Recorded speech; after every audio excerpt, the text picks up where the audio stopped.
हमारे व्यस्त जीवन में ईश्वर की आवाज़। दो तरह के धन हैं, एक है सांसारिक धन और दूसरा है आध्यात्मिक धन।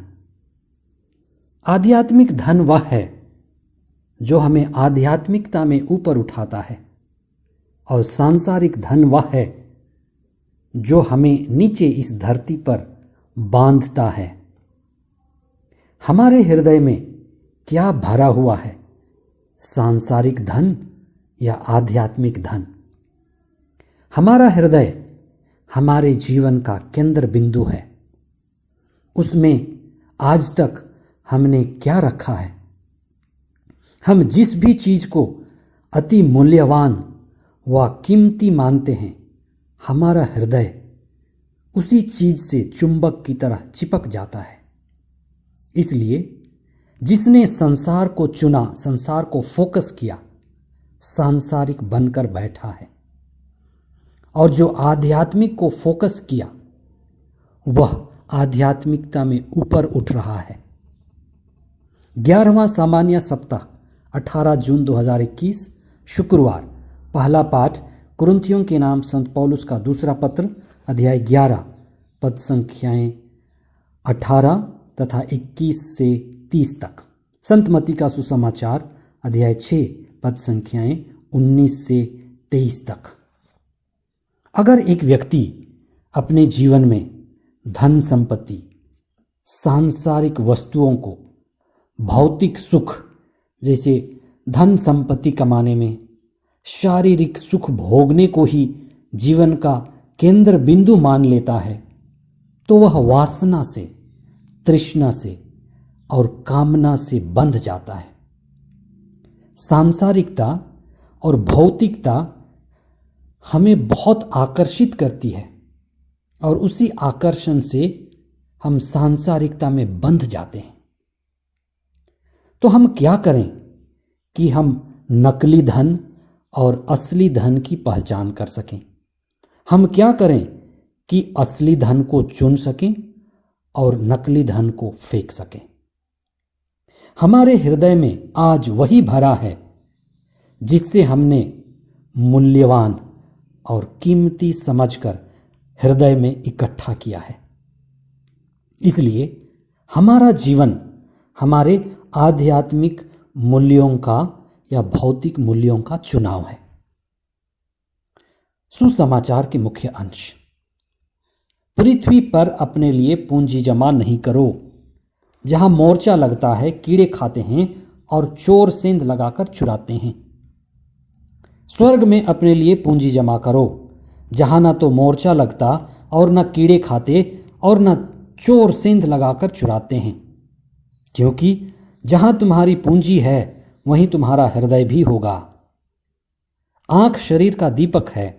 यदि तुम्हारी आंख अच्छी है तो तुम्हारा सारा शरीर प्रकाशमान होगा, किंतु यदि तुम्हारी आंख बीमार है तो तुम्हारा सारा शरीर अंधकार में होगा।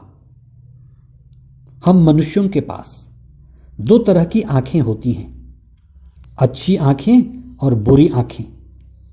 अच्छी आंखें का मतलब वे आंखें, वह व्यक्ति जिसके पास विवेक है, चेतना है, आध्यात्मिक दृष्टि है, जो आंखें आध्यात्मिक मूल्य को ज्यादा महत्व देती, उन मूल्यों को पहचानती और उनको हृदय में इकट्ठा करती हैं, जैसे प्रेम, सत्य, शांति, मुक्ति, आत्मा का आनंद, ईश्वर की उपस्थिति, धार्मिकता। इसी को हम ईश्वर का राज्य भी कहते हैं।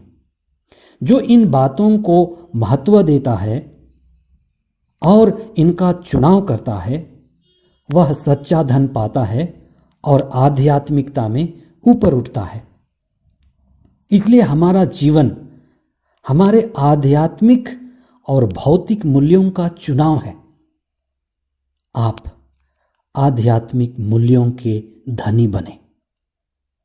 बुरी आंख का अर्थ है विवेकहीनता, अंधापन, अचेतन, बेहोशी, आध्यात्मिक दृष्टि का अभाव।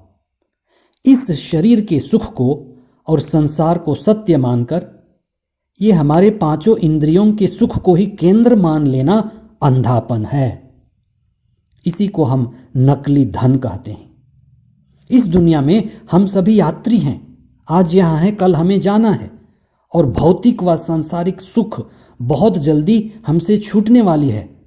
मौत के सामने आते ही ये सभी व्यर्थ हो जाएंगे।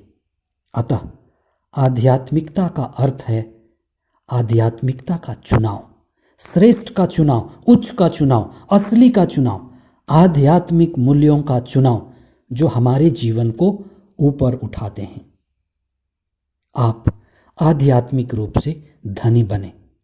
संत पौलुस कहते हैं, जो व्यक्ति आध्यात्मिक है, आध्यात्मिक मूल्यों में जीता है, लोग उसे मूर्ख और पागल कहते हैं, क्योंकि उसके पास घमंड करने के लिए कुछ नहीं है, दिखाने के लिए कुछ नहीं है। आध्यात्मिक व्यक्ति सिर्फ प्रभु में घमंड करता है। इसीलिए संत पौलुस कहते हैं कि मैं सिर्फ और सिर्फ प्रभु में घमंड करता हूं।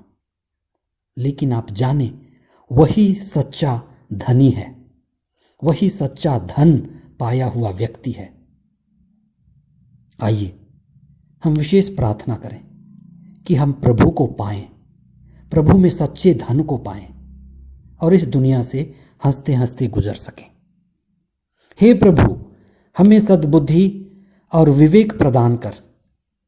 इस दुनिया में हम सत्य और असत्य, असली और नकली, क्षणिक और वास्तविक में स्पष्ट फर्क कर सकें। हमें आध्यात्मिक दृष्टि दे। हम आध्यात्मिक चीजों की ओर नजर रखें और उसी में आगे बढ़ें। हमें आपको ही चुनने की शक्ति दे। हम आप में जीवन जिएं और आपके साथ ही एक हो जाएं। ये प्रार्थना हम करते हैं हमारे प्रभु ख्रिस्त के द्वारा। आमीन।